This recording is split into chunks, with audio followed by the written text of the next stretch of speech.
완도 화흥포항에서 100길로 50분을 내달리면 인구 2,700명의 작은 섬 소안도에 도착한다. 노화도와 보길도, 횡간도, 그리고 50여 개의 작은 부속 섬들로 구성된 소안군도. 그 중심에 있는 섬이 바로 소안도다. 하늘에서 보면 남쪽으로 길게 뻗은 섬의 허리 부분이 마치 호리병이나 초승달처럼 잘록하다 해서 소안도는 원래 달목도라 불리기도 했다. 달목도에 대한 문헌상의 첫 기록은 영암군 달목도 등의 섬에 숨어 있는 자들을 추세하여 다스리게 했다는 세조실록에서 볼 수 있다. 그렇다면 언제부터 소안도라 불리게 됐을까? 해남 북평면의 이진성지. 1597년 해안 방어를 위해 설치된 진으로 명량 대첩 직전 이순신 장군이 주둔지로 활용했던 곳이기도 하다. 조선 후기 이진지는 군사적 기능과 함께 제주 출입의 통제소 역할을 겸했는데 육지와 제주를 오가는 이들이 반드시 거쳐가야 했던 곳이 바로 소안도다. 크고 거친 바다에서 생사의 갈림길을 헤매던 관원들이 소안도 북쪽 오랑리 포구에 도착해서야 비로소 안심하게 됐는데 소안이란 지명이 여기서 비롯됐다고 전해진다. 한반도에서 제주도를 가는 곳은 대체로 한 세 군데가 있습니다. 강진, 영암, 해남에 있는 포구입니다. 논스톱으로 제주도를 가는 게 아니라 중간에 있는 섬에 이르러서 다시 바람을 기다려 제주도에 갑니다. 그때 주로 경유하는 섬이 소안도입니다. 소안도 면소재지 비자리로 가는 길목. 오래된 비석들이 눈길을 끈다. 이 중 두 비석의 주인공은 제주 목사 백낙연과 심연택. 소안도 사람들이 감사의 증표로 세웠다는 이 영세불망비에는 어떤 사연이 담겨 있을까?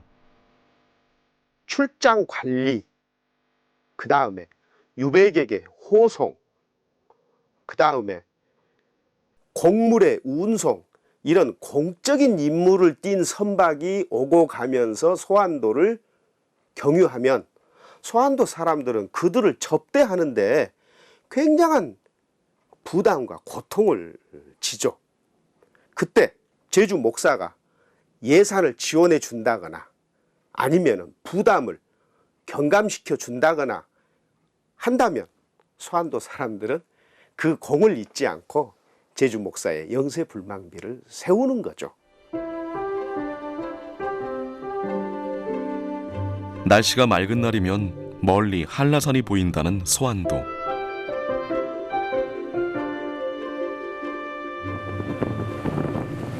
소안도는 조선시대 제주백길의 중요 기착지였던 만큼 이곳 섬 사람들은 상인과 관원, 유배객 등 수많은 외지인을 통해 새로운 문화를 쉽게 접할 수 있었고 자연스레 외부 세계에 일찍 눈을 뜨게 됐다. 바다라는 문화 고속도로를 통해서 외부의 선진 문물을 그 어느 지역보다 빨리 받아들일 수 있었죠. 근대 기선 도입 이후 우리나라 인천에서 일본 오사카를 오가는 여객선도 가끔 풍랑을 만나면 소안도에 정박했다는 그런 기사가 있습니다. 그런 점이 소안도 사람들로 하여금 시대를 앞서서 남보다 더 많은 고민을 하게 하지 않았을까. 일제의 독립운동에 대한 소안 사람들의 자부심은 여전히 각별하다. 3년 전부터는 국경일이 아닌 날에도 365일 집집마다 태극기를 개양해 선열들의 항일 독립 정신을 기리고 있다.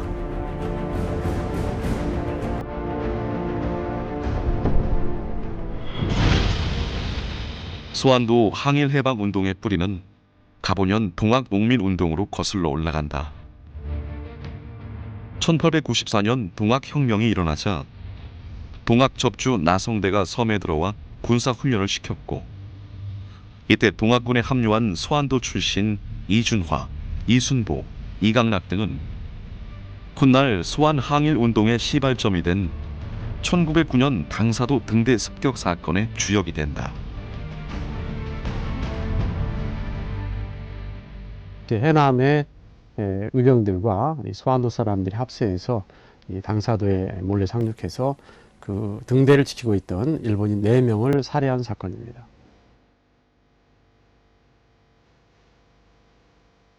소환도 남쪽의 작은 섬, 당사도.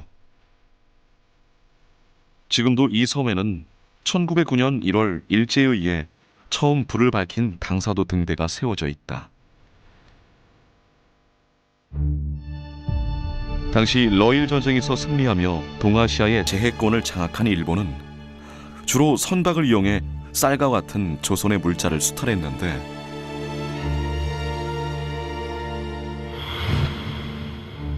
주요 항로마다 설치된 등대는 그 길잡이가 됐다. 뿐만 아니라 당시 완도 주변에는, 특히 청산도 주변에는 아주 좋은 어장이 형성되어서 일본의 어선들이 대거 몰려왔습니다. 그래서 당시에 이 등대가 그런 일본의 경제적 침략의 하나의 상징으로 당시 완도 사람들에게는 받아들여지고 있었던 것입니다. 현재에도 김과 전복 등 수산자원의 보고인 소환도. 사실 일본의 한반도 침략이 본격화되기 이전인 19세기 중반부터 이미 소환 사람들은 우리 수산자원에 대한 일본인들의 무분별한 침탈로 큰 고통을 겪고 있었다.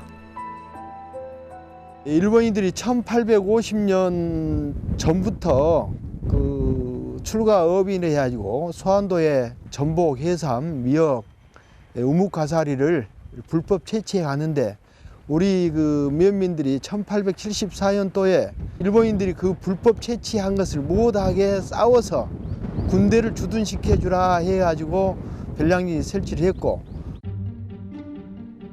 소환도는 본래 나라의 당시 왕실의 토지를 그 조사해서 국유화하는 그런 사업을 진행하고 있었습니다.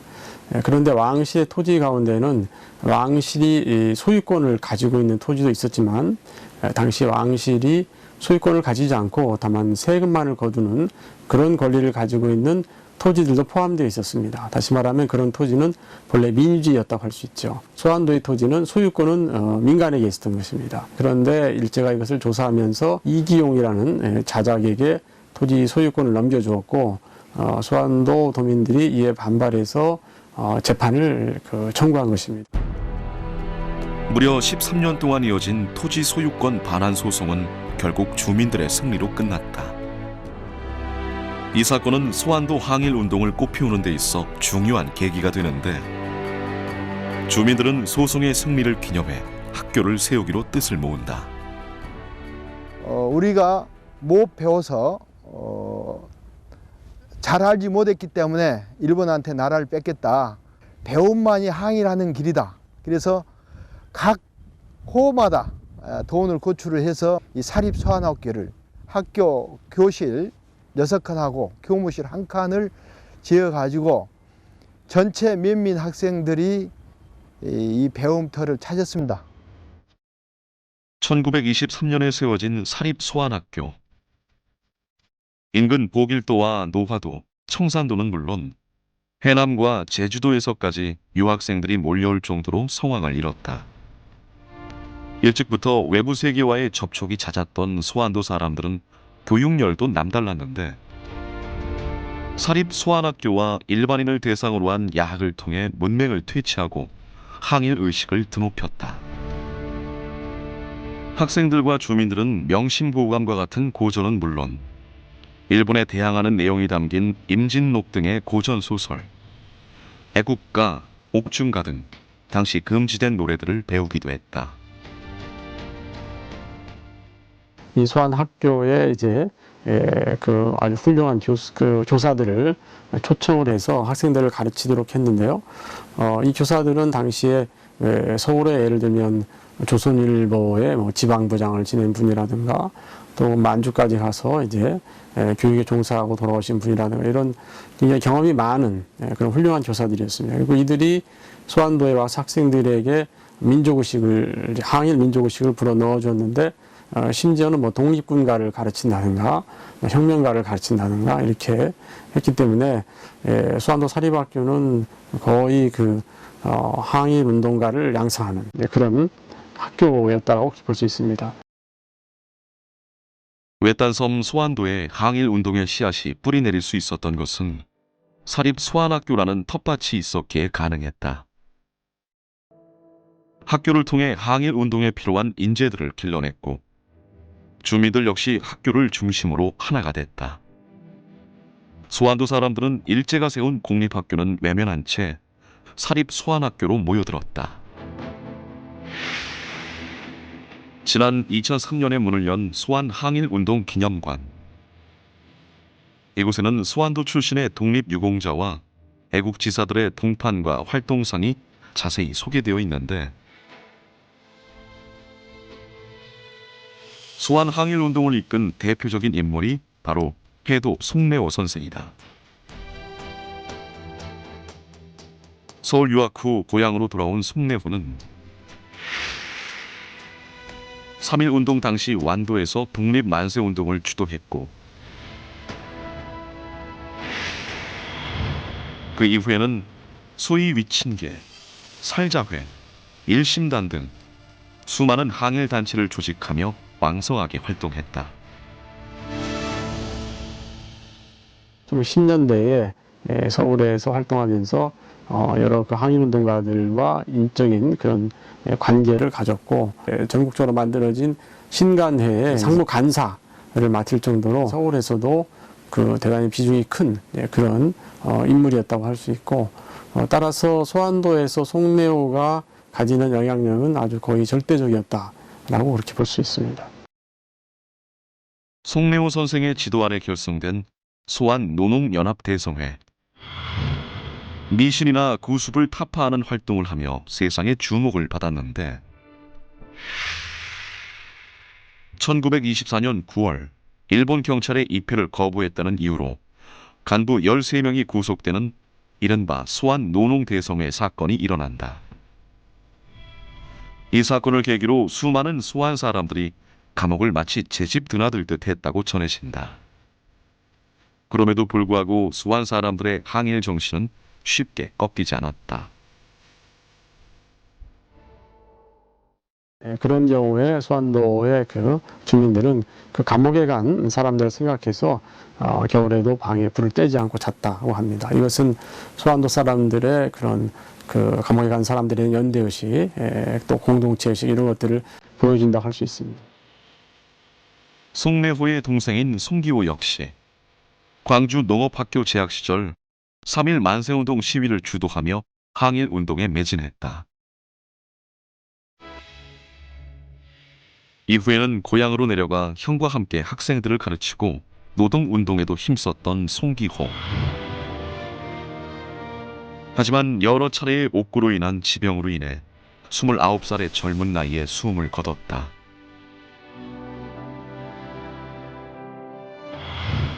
소환도 항일운동의 핵심 인물이었던 송내호 역시 1928년 목포 형무소에서 옥고를 치르던 중에 폐결핵이 악화돼 결국 34세의 나이에 동생의 뒤를 따라 세상을 떠나고 말았다.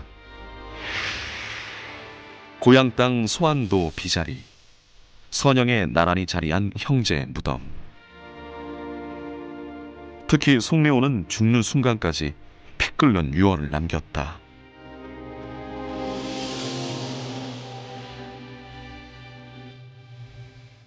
나의 무덤은 일본 남쪽으로 보지 말고 서쪽 방향으로 묻어주라 해서 두 형제가 국가로부터 소원을 받았는데 대전 국립묘지로 가지 않고 태어난 소환도에 이렇게 묻혀 있습니다.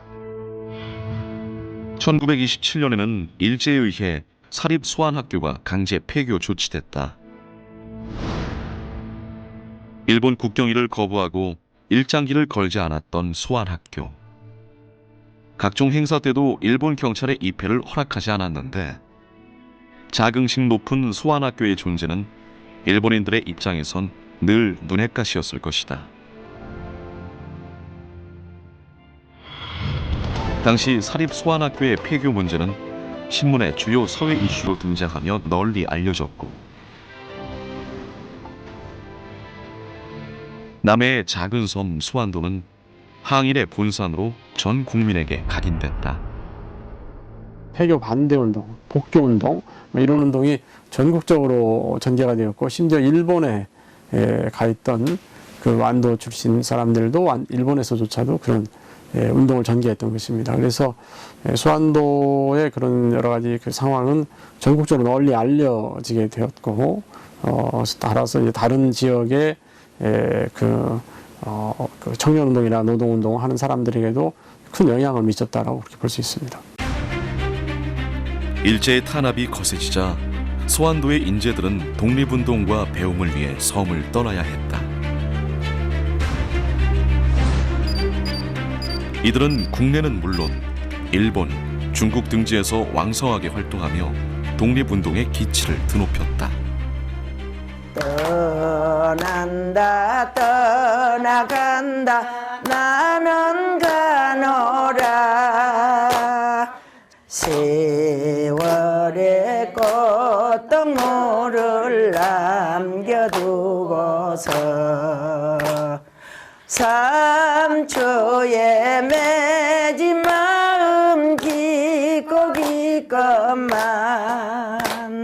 네 분을 못 잊어서 나는 가노라.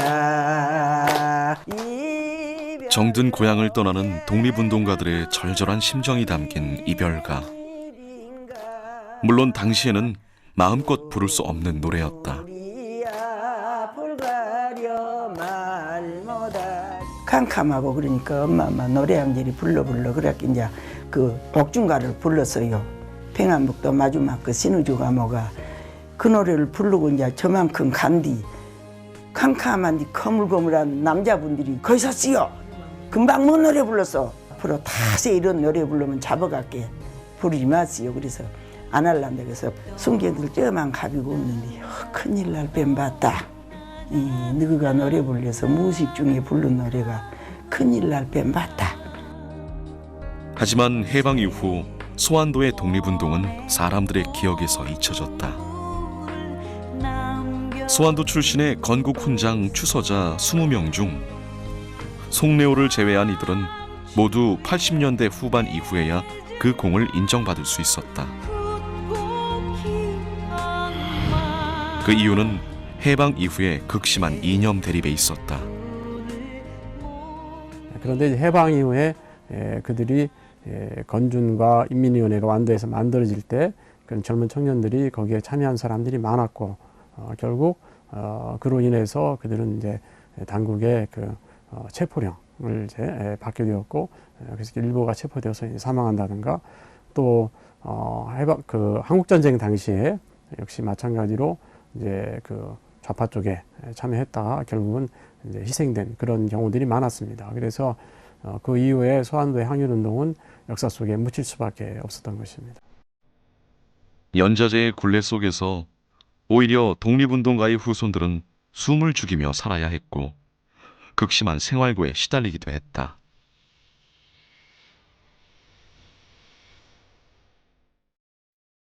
배달 청년의 사건으로 옥고를 치른 독립운동가 강정태. 그의 며느리인 박진금 씨가 현재 생존해 있다. 19살의 시집와 5년 만에 남편을 잃은 박진금 할머니. 시아버지인 강정태 선생이 1990년 독립유공자로 서운되기 전까지 가족의 생활은 고난의 연속이었다. 할아버지가 유공자로 참말로 그렇게 해서 할게요. 우리가 영광이라고는 생각하려면 이 밑에 사람들이 얼마나 고생을 했겠어. 우리 시어머니가 나도 고생할 만큼 했어. 그때는 아들 결치고 미기고 그라인하고 너무 맛있는 거 냄새 풀풀 내면 어짠 사람 걸어오면서 어짠 사람처럼 맛있는 걸 먹고 살까 그러고 나도 진짜로 고생 많이 했어라. 근데 지금은 덜 그러게.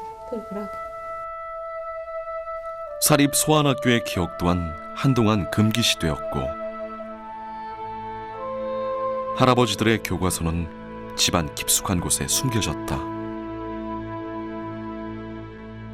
제가 직접적인 피해 보거나 그런 없지만은 아버님네는 그런 봤었던 모양이죠. 그런 어떤 직접적이든 간접적이든. 그래서 엄청 함고 살았던 이 소환 사립학교로 다녔다는 자체를 조금 낮추면서 숨기면서 살았다는 것은 그것은 제가 지금도 많이 느껴요. 그것은.